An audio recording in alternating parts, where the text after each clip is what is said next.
নমস্কার বন্ধুরা, কেমন আছেন আপনারা? গরম তাওয়ার মধ্যে আপনারা কি কখনো বিস্কুট দিয়ে দেখেছেন? কি হতে পারে? গ্যাস সিলিন্ডারের মধ্যে নারকেল তেল দেবেন কিসের জন্য? প্রেসার কুকারে কোলগেট দিয়ে দেখেছেন কি হতে পারে?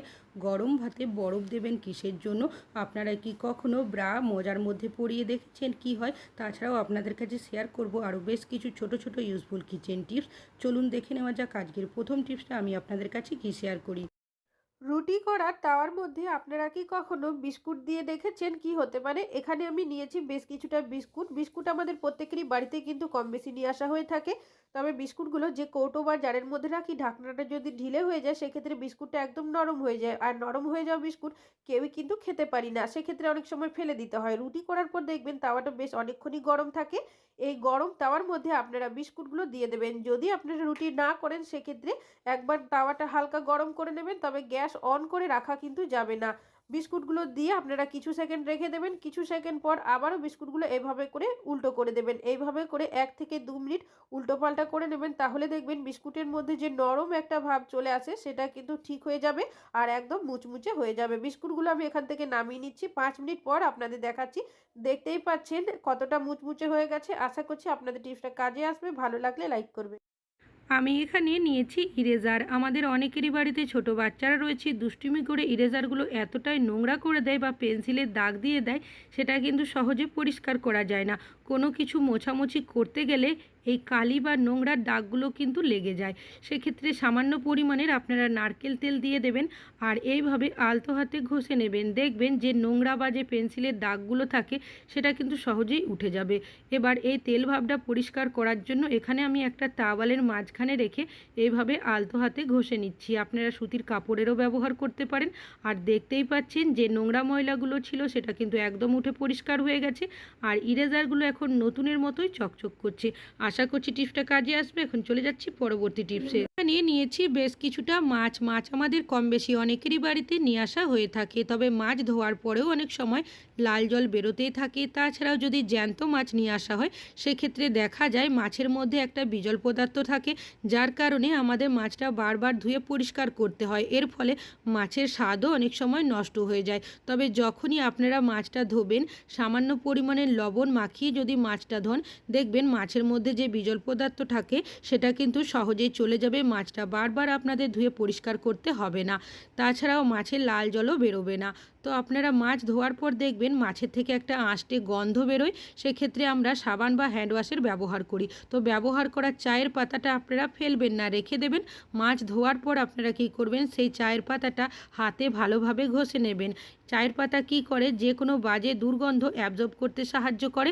তারপর ভালো করে হাতটা ধুয়ে দিলেই দেখবেন মাছের যে আঁশটে গন্ধ হাতে থাকে সেটা সহজেই চলে যাবে। আমরা যখন প্রেসার কুকারে কোনো কিছু সেদ্ধ করি, বিশেষ করে ছোলা, আলু এই ধরনের জিনিস সেদ্ধ করলে প্রেসার কুকারের ভেতরে একটা এইভাবে কালচে দাগ পড়ে যায়। যতই আমরা প্রেসার কুকারটা ঘষা মাজা করে পরিষ্কার করি না কেন, এই দাগ কিন্তু সহজে যেতে চায় না।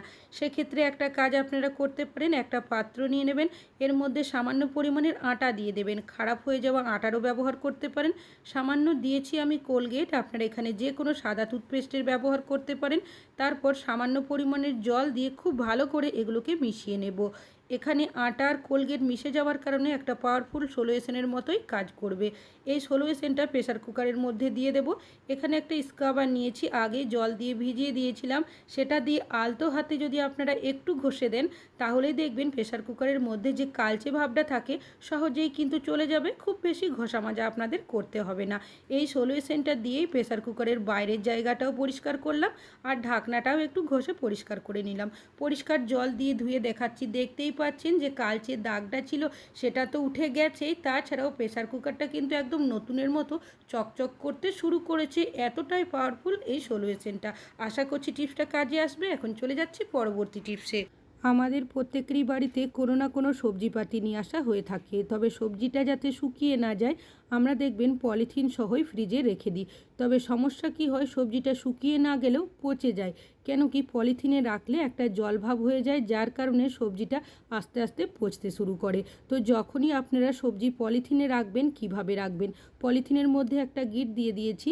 এবার আপনারা একটা সুচ বা সেফটি পিন বা কাঁচির সাহায্যে এইভাবে বেশ কিছুটা ফুটো করে দেবেন। এতে করে কি হবে, সবজির ভেতরে যে হাওয়া বাতাসটা থাকে সেটা সহজেই পারাপার করবে, যার কারণে সবজিটা কিন্তু কোনোভাবে পচেও যাবে না, শুকিয়েও যাবে না। ফ্রিজের মধ্যে আপনারা কিন্তু অনেক দিন পর্যন্ত রাখতে পারবেন।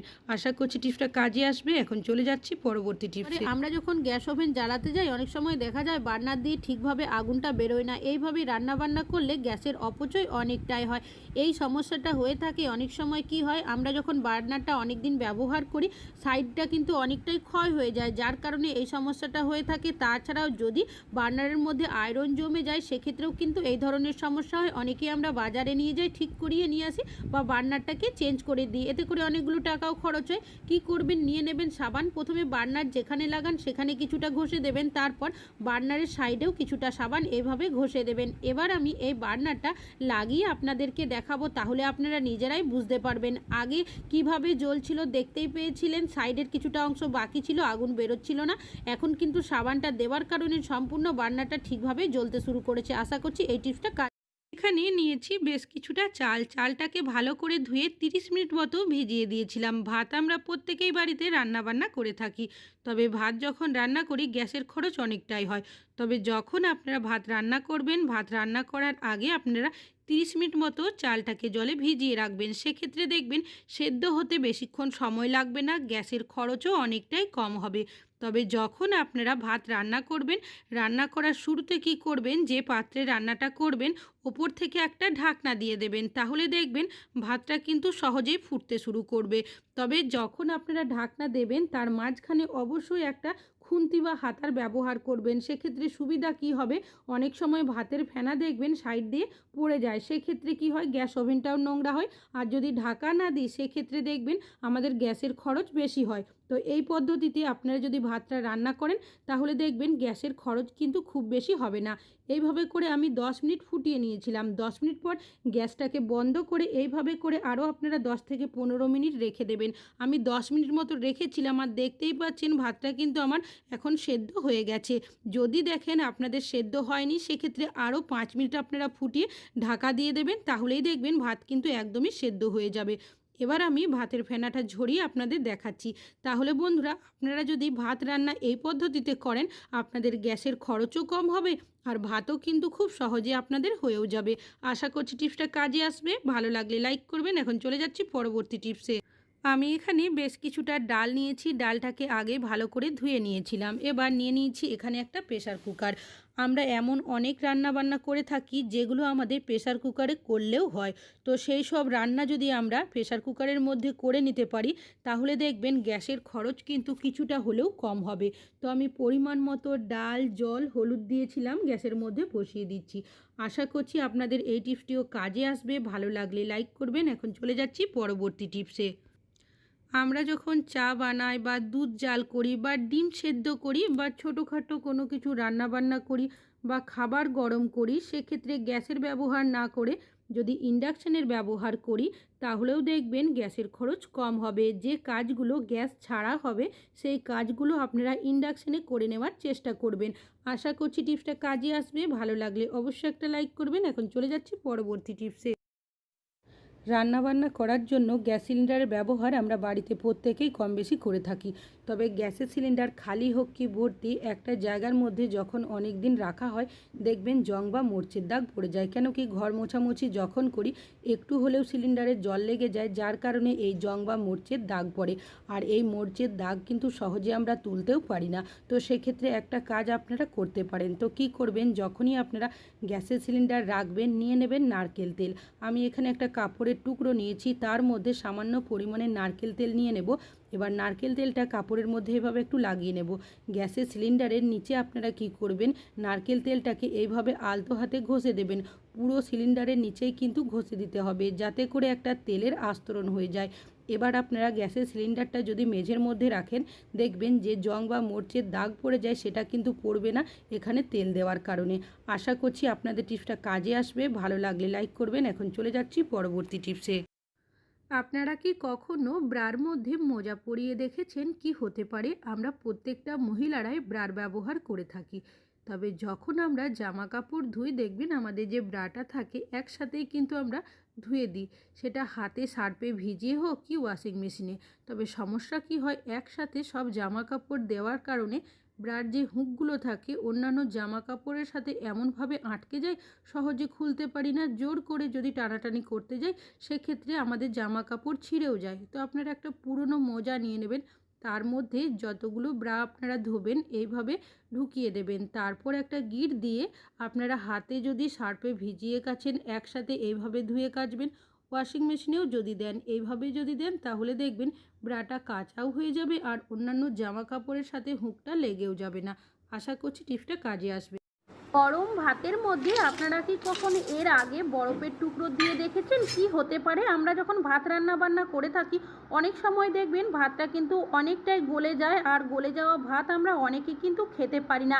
সেক্ষেত্রে আপনারা কি করবেন, সাথে সাথে গ্যাসটাকে অফ করে দেবেন আর দিয়ে দেবেন এর মধ্যে বেশ কিছুটা পরিমাণের বরফের টুকরো। এতে আমাদের ভাতের গরম যে তাপমাত্রাটা থাকে সেটা অনেকটাই কম হয়ে যাবে। আমরা যদি নর্মালভাবে ভাতের ফেনা বা মাঠটা ঝোড়াতে যাই অনেক সময় দেখা যায় ভাতটা অতিরিক্ত এমনিতেই গলে যায়, আর যদি উবুর দিয়ে রাখি সেক্ষেত্রে আরও বেশি গলে যায়।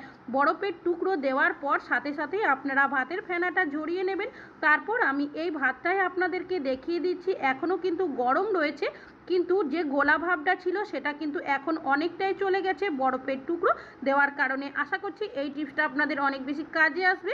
ভালো লাগলে লাইক করবেন।